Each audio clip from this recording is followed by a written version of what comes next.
Alright, so guys, welcome to our vlog. Alright, so ngayong gabi nga pala na to, nandito tayo sa may Freedom Park para maipakita sa inyo yung pailaw dito sa may Old Capitol. Ito po yung lumang Kapitolyo ng Nueva Ecija. At titignan natin kung ano yung mga nililibot nila at syempre makikita natin doon sa may loob. At kita nyo naman, napakadaming nakaparada. Ibig sabihin, marami ang tao. Bungad pa nga lang pala ay mamamangha na kayo sa pailaw dito sa Cabanatuan City. Ito nga palang una ang nating pupuntahan. Ito nga pala yung mismong Old Capitol na dating Kapitolyo ng Nueva Ecija. Kung makikita ninyo guys, syempre kung may bata, may laruan at dyan sila nagtitinda guys. Tuwing magpapasko lang naman niya at may cute na aso nga pala ron. Tinanong ko magkano, hulaan na lang ninyo pero hindi tayo bumili. Bakit kaya? At ayan, tinuturo ko nga.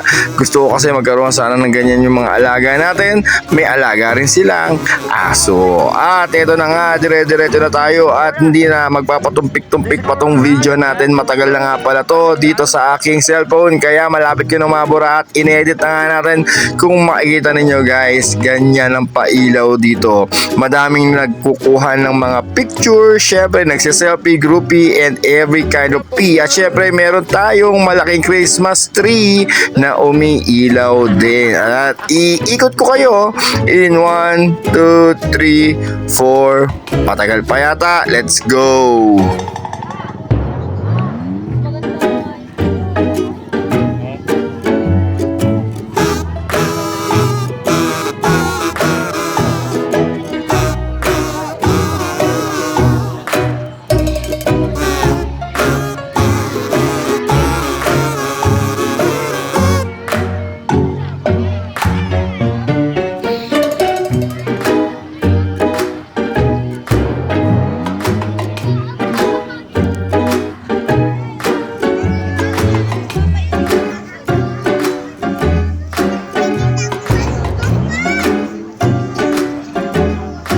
At itong susunod natin pupuntahan, katapat lang naman ito ng Kapitolyo. Ang tawag po sa park na ito is Freedom Park. Kita nyo naman, labas pa lang talaga nga namang madami na rin ilaw at syempre marami rin pumapasok sa loob.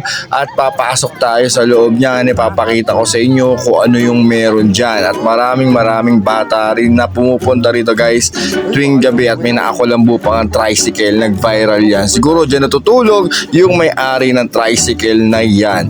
At pagpasok nga natin sa loob, syempre malalaman na natin kung ano yung makikita natin dyan sa may loob. At entrada pa lang, tignan nyo naman, ang ganda. Ito nga pala, ang lugar na to is Calle Burgos. O diba? Yung puno din, meron syempre nga parang teardrops yan, parang light drops, parang basta ganun bumabagsak na ilaw. At syempre binalutan nila yung mismong puno. At kung makikita ninyo guys, madami talaga pumunta rito kapag season of bear months kasi syempre naglilibot, bakasyon, yung iba naman nagpapalamig kasi sa mga panahon na to guys medyo hindi na masyadong umuulan. At may mga binibenta nga pala rito ng mga live animals na yung mga kite, yung 45 days na kinulayan, mga ibon din na may kulay. At syempre may mga lobo, hindi mawawala yan kasi kapag may bata syempre merong mga ganyan dyan lang kasi sila makakabenta sa mga bata kapag ganitong mga season.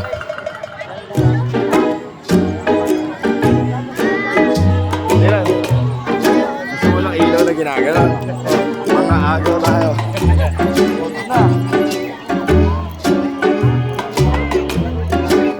25 na, ay 40 na.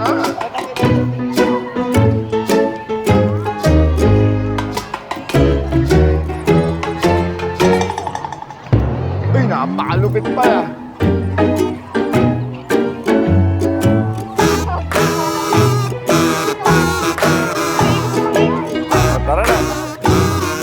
At At syempre pupunta na nga tayo sa main part talaga ng video na to guys. Ang pinunta talaga natin dito is makita kung ano yung mga kinakain. At syempre kakain din tayo ng mapipili nating pagkain. Kita nyo naman guys, napakaraming kumakain dito. Samut-sari guys yung mga makakain ninyo. At syempre yung mga maiinim ninyo, napakadami din dito. Kung makikita ninyo, halos lahat na yata na pagkain ay nandito na. Pipili na lang kayo at syempre depende rin yan sa panlasa at trip ninyong kainin sa araw na ito. Kaya guys, makikita naman ninyo madaming tao pa rin, maraming magtotropa, maraming mga bata guys ang pumupunta rito kapag ganitong mga season kasi syempre walang ginagawa sa bahay at syempre kailangan magbanding ng bawat pamilya. At kung mapapansin niyo guys, napakarami talagang mga stall ng mga pagkain maging mga inumin guys. Syempre meron nga rin pala rito guys ng mga cash and credit card, ay hindi pala, GCash ang pwede nyong ipambayad sa kanila, kaya no worries guys. At ito, may napili na nga tayo, nakakainin natin guys or kakainan natin guys. Ang napili nga pala natin kainin dyan is yung fried noodles. Mamaya makikita ninyo kung paano ginagawa yung fried noodles na yan guys. Yun nga pala kinain natin dito. At panoorin nyo na lang guys yung mga susunod pa na kabanata. At syempre kung gusto nyo pumunta rito, meron pa rin naman sila until now. Meron pa rin, nandun pa rin sila sa may Freedom Park. Yung iba nasa gilid, yung iba naman umalis na kasi yung mga tao na kumakain dito hindi malinis guys. Hindi nila tinatapos sa tamang tapunan yung kanilang pinagkainan. So ang masasabi ko lang sa mga dumadayo at kumakain sa mga ganitong kainan sa mga parke guys, linisin ninyo, huwag kayong mag-iiwan ng basura ninyo kasi guys, unang-una ang maapektuhan dyan yung mga nagnenegosyo. Okay, so eto na yung mga susunod na makikita ninyo.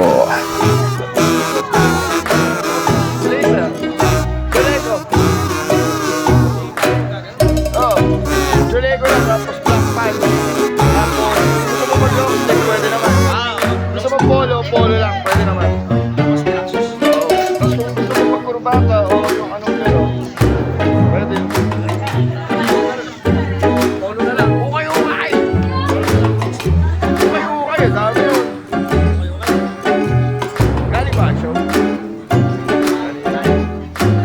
Umakakit pa kayo dito. Ikot ako guys.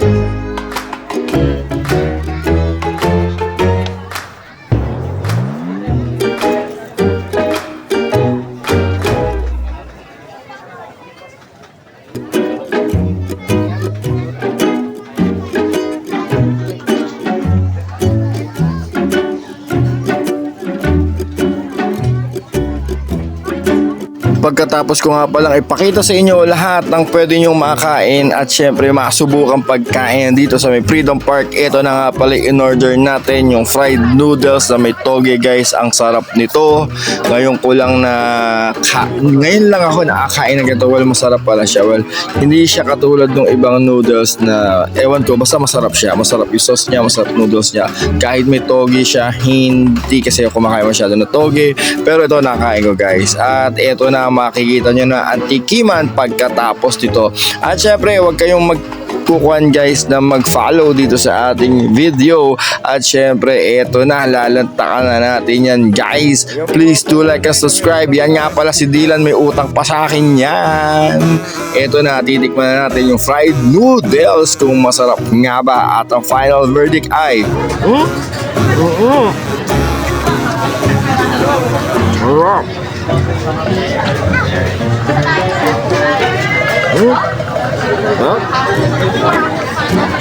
Parang di mo pa ako nabibili ng sweet corn.